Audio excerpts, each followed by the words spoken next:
It's true. The first blacks who were enslaved in North America were not in 1619. However, 1619 is a very, very important historical date because that event led to the eventual formation of America during the Gentile times. Slave labor was the sole contributing factor that led to the birth of America, the seventh head of that wild beast in Revelation, and the last world power of Bible prophecy, along with Great Britain. Think of the similarities between what happened in ancient Egypt and what happened in America.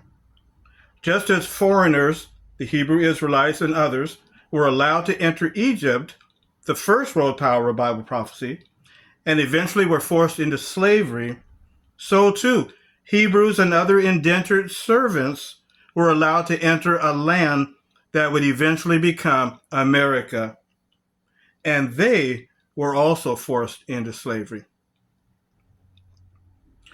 But just as the Hebrew Israelites and others, the mixed crowd, came out of Egypt by the hand of Yah, well then so too Yah's true people today will come out of the last world power, America and Britain, after the Gentile times have ended.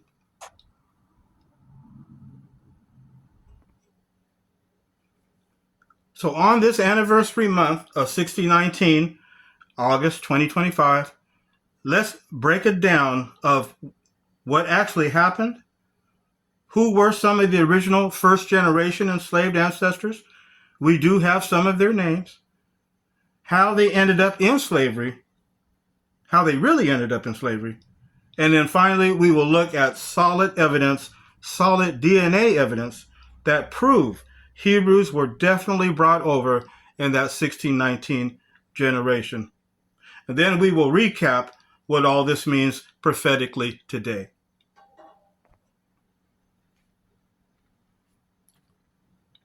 So let's go back to the year 1618.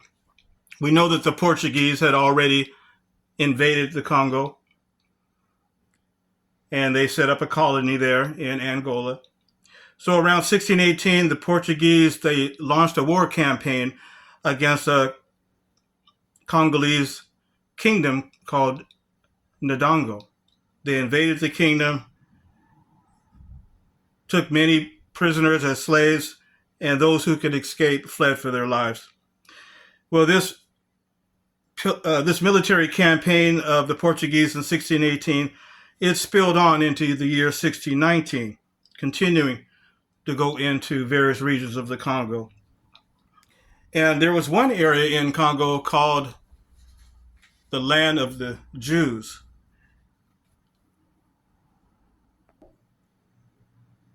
And this area, known as the land of the Jews, it was on the border of the Nile River, on the border of Abyssinia, and on the border of the Kingdom of Benin.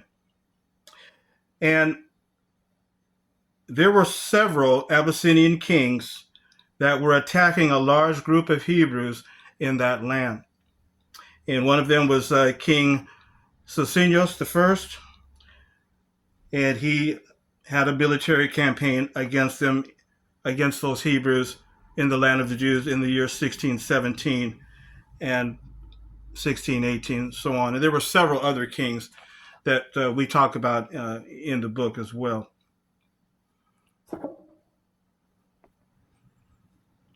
So by August 1619, a Spanish slave ship left the slave port in Portuguese Angola, carrying 350 of our enslaved ancestors, heading to Veracruz, Mexico. But what happened as they got closer to Mexico, they were attacked by two pirate ships, two English pirate ships. One pirate ship was called the Treasurer, and the other one was called the White Lion. They stole off of the Spanish slave ship, about 50 enslaved who had come from Angola, and they brought them to the colony of Virginia that was several miles nearby them. And so that is how the first enslaved came to America, when these two pirate ships attacked that ship heading to Mexico, and they stole 50 enslaved off of that. So those people were kidnapped again. And like I said, they were brought to colonial Virginia, these 50 enslaved that had just been kidnapped a second time. And as it's been noted in several reports and journals of colonial Virginia, it mentions that they had received these negars who came into their port off of these two ships, the pirate ship Treasurer and the pirate ship White Lion, in August 1619. Now, some of the names of the original 1619, between 1619 and 1625, we have some of the names of the original enslaved ancestors. And some of these names are, there was a man named Gawain. He was born about 1610 in Africa. His master was a man named William Evans. There was Margaret.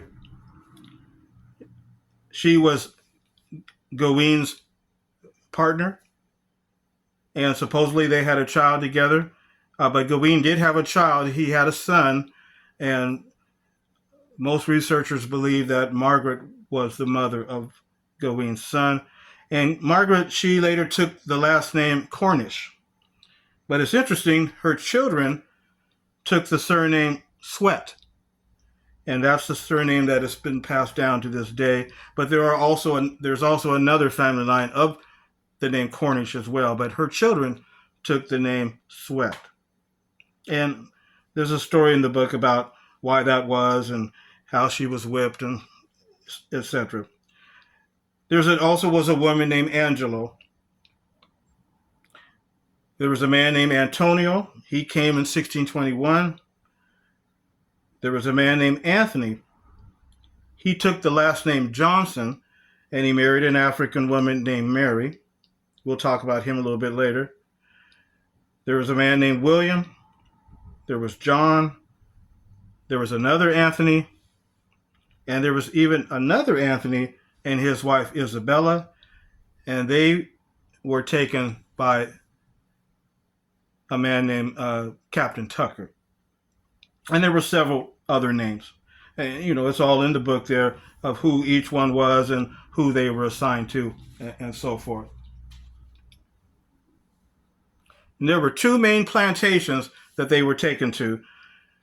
One of the plantations was called the Flowerdew 100. It was a tobacco plantation in James City, Virginia, right on the James River. And the other plantation was called Edward Bennett's plantation.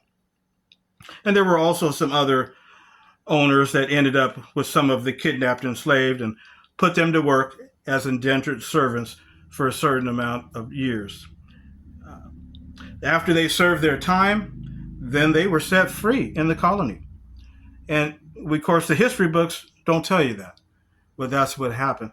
Because at this time in colonial Virginia, slavery did not exist yet at this time in 1619. Codified slavery did not exist. The system was indentured servitude. And so these enslaved that were brought to Virginia fell into that category. And so they went into that same system just like they did the Irish, the Scottish, the English, and anybody else. They were treated the same way.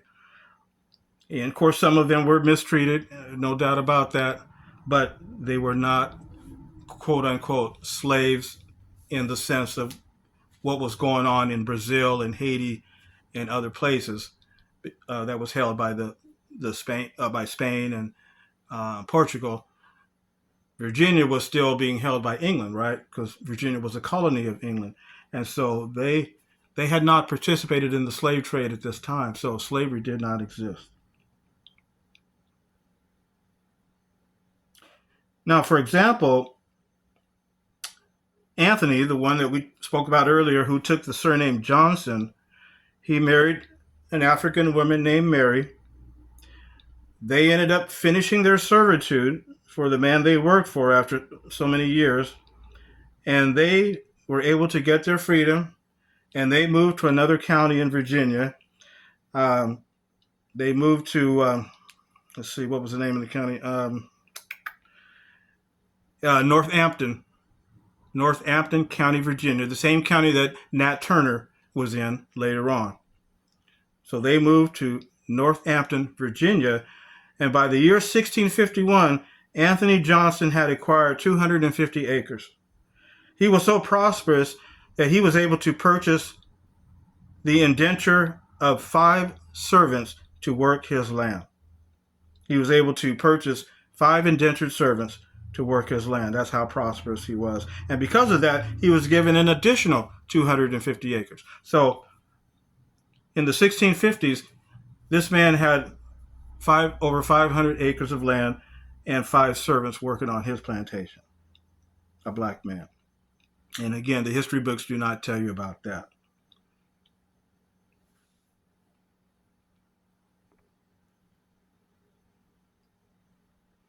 And there are other examples of other black indentured servants who finished their contract of indenturitude, they were set free, and they acquired land. And this is in the early history of America that they don't tell you about. So again, in early colonial America, free blacks, once they finished their servitude, they could own property, they could own servants of any skin color, and there were no laws back then that prevented them from intermarrying anyone based on their skin color. And of course, many of them did marry other dark-skinned females that came along, but no doubt there was a shortage of dark melanated women at that time. And so some of the African brothers and Hebrews may have married indigenous native Indians as well as European women as well. And like I say, that was due to the fact that there was a shortage of women that had came over on those voyages. And they also were able to give testimony in court, and they were able to hold office, free blacks in early colonial America as well.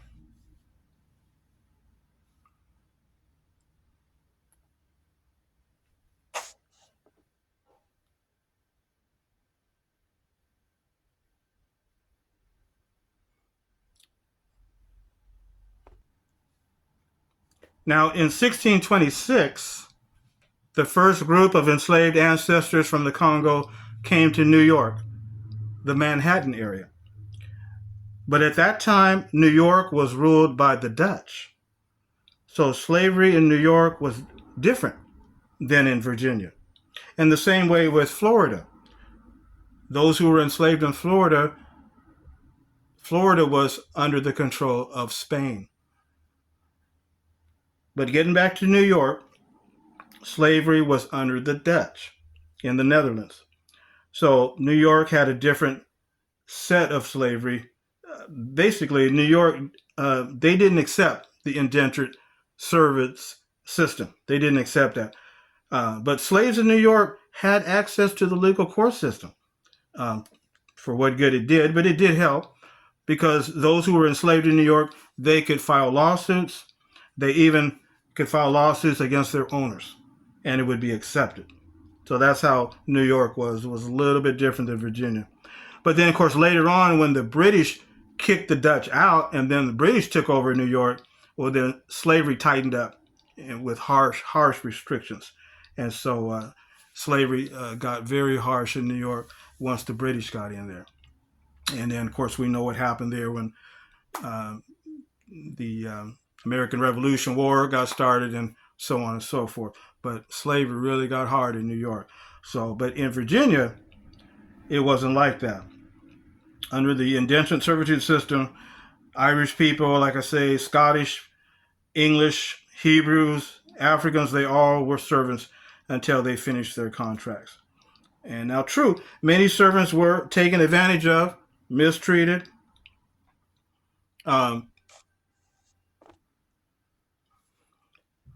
they were mistreated pretty bad. Even, in fact, the native Indians, they were mistreated even worse than the indentured servants.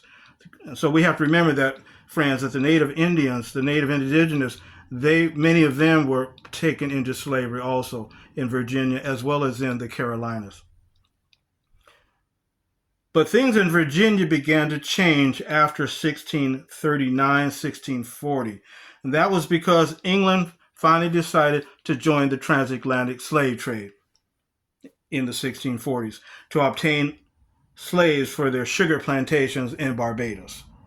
And so because of this, the attitude toward the blacks and Hebrews in colonial Virginia began to change. And of course, like I said, Virginia was a colony of England. So things began to change once England decided they wanted to get involved in the transatlantic slave trade. So things began to change. All those freedoms that the early blacks had, there was at least 2, maybe 3 free generations in early colonial America. 2 or 3 free generations of free blacks, free Hebrews, and other Africans in colonial America in the early years as America was forming. But again, when England jumped into the slave trade, things began to change. Between 1639 and 1705, codified slave laws began to be passed gradually. For example, in 1639, a law was passed where blacks could no longer possess firearms. Prior to that time, free blacks could carry firearms anywhere throughout the colony, and that was no doubt due to their hunting to provide food for themselves and their family, as well as to protect themselves and their families from any attack from the indigenous Native Americans, because they felt that they were being pounced upon by the English. But in 1639, they took that right away from them. They could no longer carry firearms. And there were several laws that were passed. There are just too many to go over in this video, but here's another example.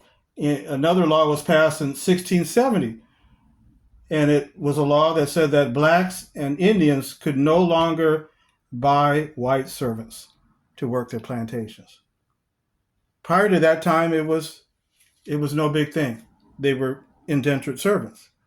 But in 1670, that all changed when they passed a law that blacks, mulattoes, and Indians could no longer buy white servants. And by white servants, if you read the language of the actual law, it said they could not purchase Christian servants. That's just how it was. So those are 2 examples of how things were tightening up. Virginia passing law after law after law to weaken and restrict the freedoms and the rights of the first and second generations of free black communities in Virginia. In 1662, take another example, any child that was born to an enslaved woman would now become a slave. And that was the first time that the word slave was actually in the law, 1662. Another example, in 1672, it became legal to wound or kill an enslaved person who resists arrest. And in 1705,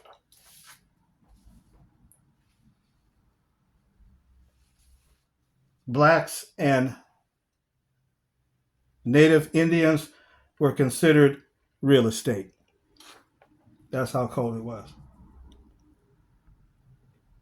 So pretty soon, black families started leaving Virginia and they fled to Louisiana, Tennessee, Ohio, Missouri, and even further west. But other states began passing their own set of slavery laws too, patterned after Virginia. And so pretty soon the majority of black and mixed families of color were trapped and locked into the slave system. Now, some families and individual persons, they were able to still hold on to their free status, but it was definitely a constant struggle. Some families began to pass, saying that they were Portuguese, for example, to explain away their skin color. There were several court cases about that I mentioned in the book too. So that's a brief summary of how slavery really got started in America. It started off with its indentured servitude. Once many blacks finished that certain period of years that they served, they were free. They were able to acquire land, have rights, and so forth, as I mentioned. But then things started to change around 1640. And like I said, by the time 1705, slavery, codified slavery, was locked everybody in, unless you fled Virginia. Like I said, you moved to other states. But even then, states were creating their own laws, and so wherever you went, you was going to run into trouble. So it was a constant struggle. And some were able to keep their free status, and that's how the free persons of color got started, or the free blacks of color got started. And then some people have other terms. They call them the Melungeons because there's a mixture of African, indigenous, native indigenous, and European. Because like I said, there was so much intermarriage between the different cultures. And so, but a lot of them had to, like I said, explain away their skin color. Some were saying they were Portuguese or, whatever.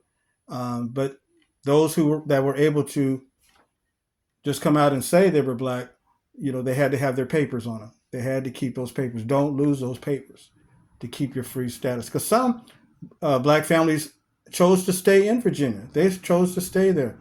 But like I said, others moved on to Louisiana, Tennessee, Missouri, even Ohio and Texas further out. But, they had their own troubles that they had to deal with once they got out there. But here we are today. We're alive today because our ancestors stayed alive. Isn't that right?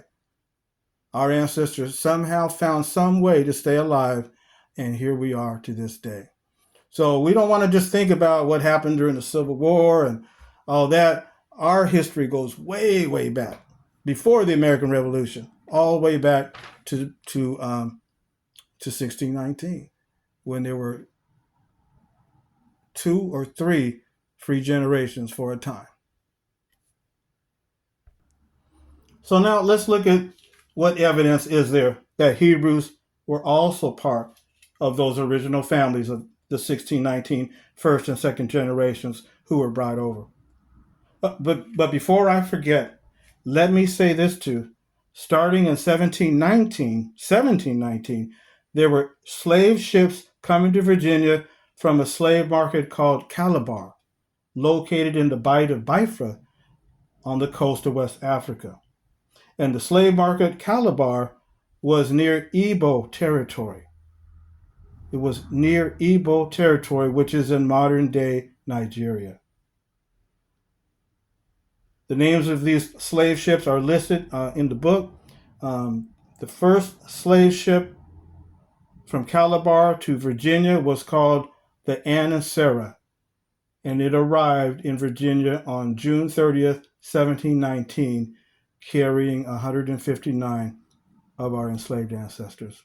And I believe they went to York, Virginia, is where they landed, in York, Virginia.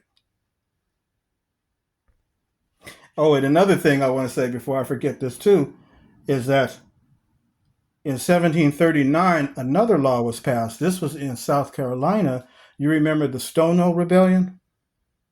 The Stono Uprising? that was where there were Africans from the Congo again brought into South Carolina. And in 1739, there was an uprising, and the brothers were trying to get to Florida. Many of you have heard this account. They were trying to get to Florida, and so they were able to break off the plantations. They formed a large group, and they were heading, trying to get down there, but they were burning up plantations, and there was a loss of life, unfortunately, in that situation. But that's what they had to do to try to survive, because people were coming after them. The militia was coming after them, and we know it was going to be certain death, which is what happened. But those brothers, what they did is they knew how to read and write. There was no law yet. There was no law that had been passed at that time in 1739 that prohibited them from reading and writing. So what those brothers did is they got signs, and they wrote the word liberty on the signs. They wrote the word liberty as they were marching, trying to get to Florida, because Florida, Spain and England were fighting a war between each other. And so it was a, military, strategy of Spain, but they were offering freedom to any blacks who could make it down to Florida. They would give them instant freedom. And so they heard about that. And so they were trying to get down to Florida. But unfortunately, the militia caught up with them, and that was that. And it was called the Stono Rebellion. And in the aftermath of all this, they passed an act in the very next year, the Act of 1740, which outlawed, guess what? To be able to read and write. And that was the reason why they passed that law, that we could not read and write, was because of the Stono Rebellion. And then, of course, other states passed their own laws on the same thing, and then they had to renew it every, in the 1800s and so on. They would have different versions of it, but that is how that came about, of prohibiting us to be able to read and write. It all started from what happened with the Stono Rebellion.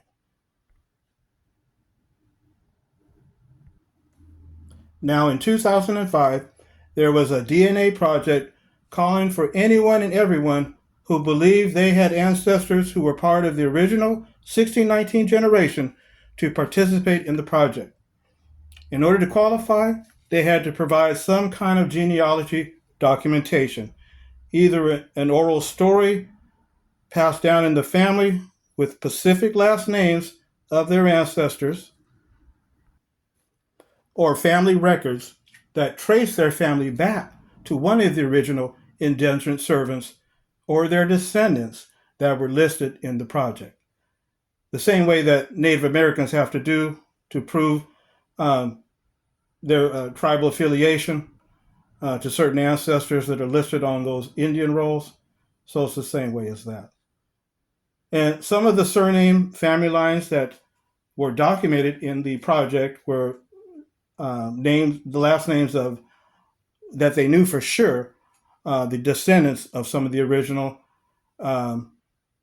enslaved in 1619 generation was the Goings. The last name was Goins or Goings, Sweat, Cornish, Gibson, the Nichols family, the Williams family, Collins, Banks, Johnson, Robinson, and a whole lot more. There's a whole larger list of names dating back that's in the book. And really, truth be told, there's really a lot more names of black families because there's been a lot of intermarriage between families. Not just black families, but black and Native American intermarriages, and even mixed black, indigenous, and European families too. So there's a lot that could be added on that list than the ones that were in that project. But anyway, that was the project. It was in 2005, and they had to prove that they had a connection to the names that were on their list, the names that they were able to document.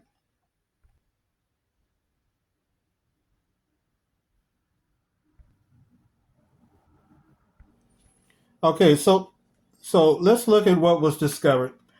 This project started in 2005. The final report was released in 2012 to the public. So let's look at some of the things that I discovered on here. We have the participants. This particular participant in the group, this was the Benjamin Collins. He was the name of one of the ancestors. And you can see his haplogroup is E1B1A7A, which we know that's sub-Saharan Africa. And notice what it said about his descendants. Ghana, the Ewe people. The Ewe people. There's more. The next participant that I noticed in the report was the John Goins group. And we can see their haplogroup is E1B18A of sub-Saharan African origin. And notice what it said. It mentioned they had a descendant who was from Benin, related to that ancestor of 1619. There's more.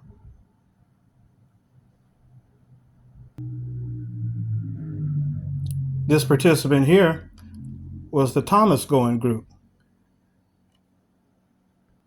It said that they had 4 participants, and their haplogroup was E1B1A. And then it goes probably E1B1A7A. But notice what it said. They had a connection to an ancestor in Nigeria of the Igbo. Not only one, but another match as well. The Igbo in Nigeria. Another participant was the Minor family. And we see their haplogroup here, E1B1A of sub-Saharan Africa. And the report mentioned about this participant that it mentions here that says this haplogroup does not support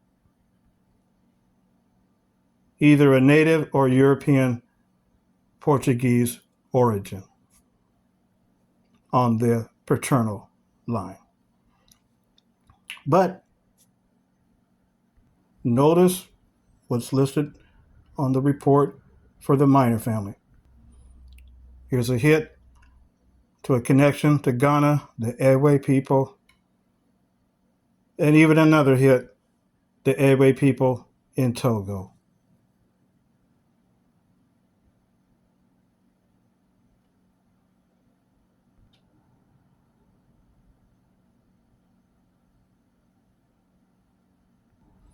And then the last one that I noticed in the report was the Gibson family. And these participants, as it mentions here, their haplogroup is E1B1A of sub-Saharan African origin as well. And look at the hits that showed up on their profile.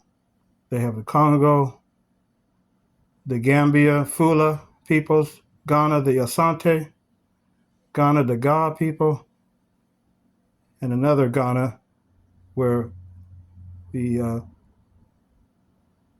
cultural group was not detected, but it's saying it was from Ghana. But look at all of these from Ghana. 1, 2, 3, 4, as well as Gambia and the Congo of the Gibson family.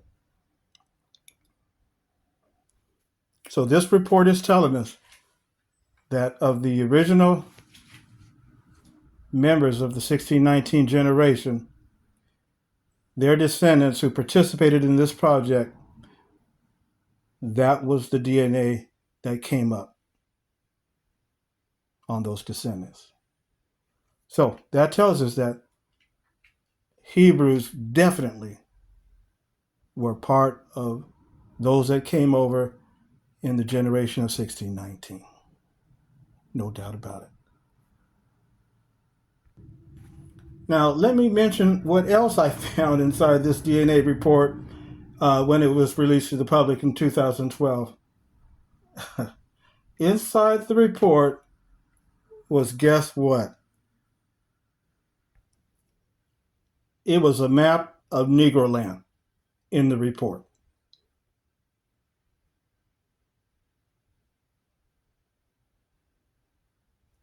The map of Negro land was in the report.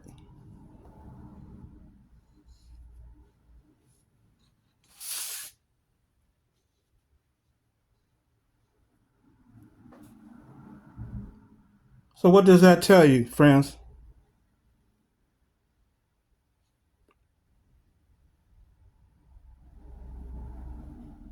What should that tell you?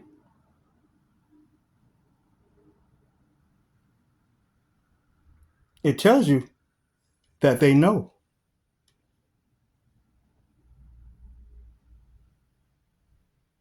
It tells you that they're tracking.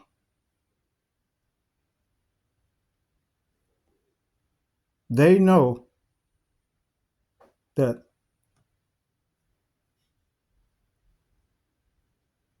some Hebrews came in 1619.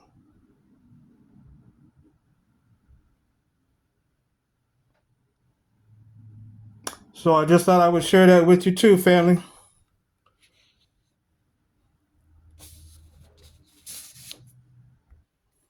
So let's recap what we've been talking about. Yes, just as the foreigners, the Hebrew Israelites and others, were allowed to enter Egypt, the first world power of Bible prophecy, and eventually were forced into slavery, well, so too, Hebrews and other indentured servants were allowed to enter a land that would eventually become America, and they also would be forced into slavery. But just as the Hebrew Israelites and others, the mixed crowd, came out of Egypt by the hand of Yah, well then, so too, Yah's true people today will come out of the last world power, America and Britain, after the Gentile times have ended. So, when did the Gentile times begin?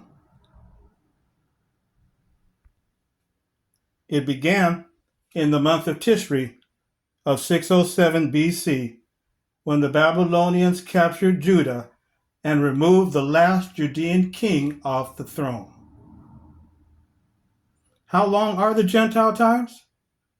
Daniel chapter 4 says it would be 7 times.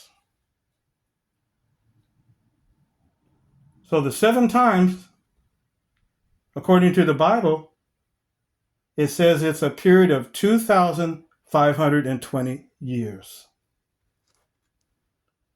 What is going to happen at the end of the Gentile times? Well, what will happen will be that the Messiah, Yeshua, the Christ, would return and soon rescue Yah's people in the final war. So thank you, family, for letting me share this with you today. Help you appreciate some of the things that I was totally shocked about when I found out about that report. But that's clear, solid evidence, solid DNA evidence that Hebrews were definitely part of those who came over in 1619 and of that first generation.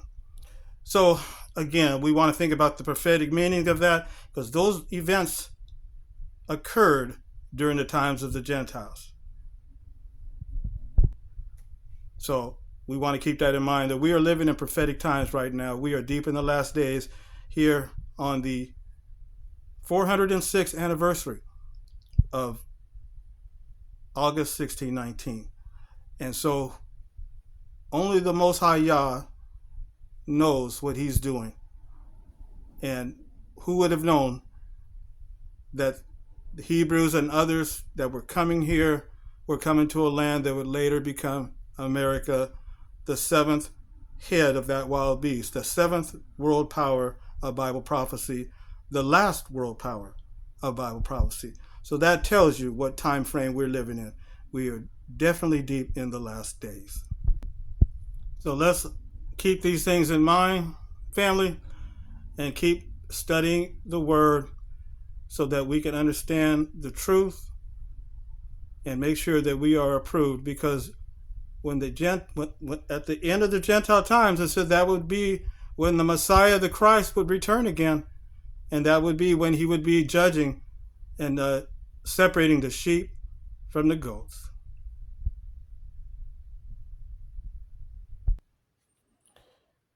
And finally, please pick up a copy of 1619, The Times of the Gentiles and the Seed of Judah, from the line of Shem and Hebrew West Africa until Messiah.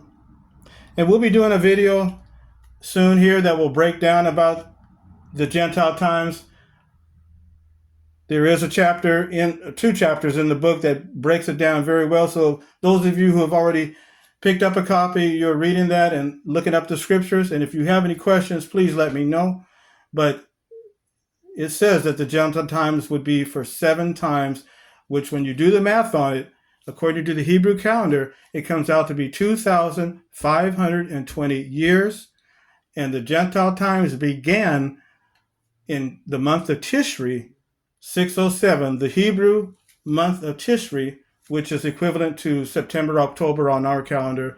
Tishri 607 BC, because that was when the Babylonians captured Judah and they took the last king of Judah off the throne and took him to Babylon as a slave. And there has never been a king that has sat on that throne since that time.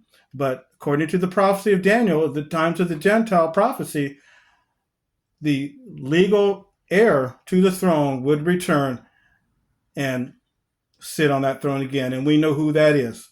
That is Yeshua, the Messiah, the Christ. So let me know if you have any questions about that. And if you have a copy of that, please look up the scriptures that are listed in those 2 chapters and shoot me an email or put a comment in the comments field if you need any help in trying to understand that. But it's very important that we do, because at the end of the Gentile times, that's when Messiah Christ is going to return. And like I said, he's going to be judging and he's going to be separating the sheep from the goats before the final war to rescue his people, just as the Most High Yah did during the time of the Hebrew Israelites out of Egypt. Okay, family, thanks for letting me share this with you. Until next time, family, please, y'all, be safe in these last days. It's crazy out there. So stay awake. I have a feeling that something big is going to happen this year. I could be wrong, but just stay awake because we don't know. All right, family, until next time, y'all be safe.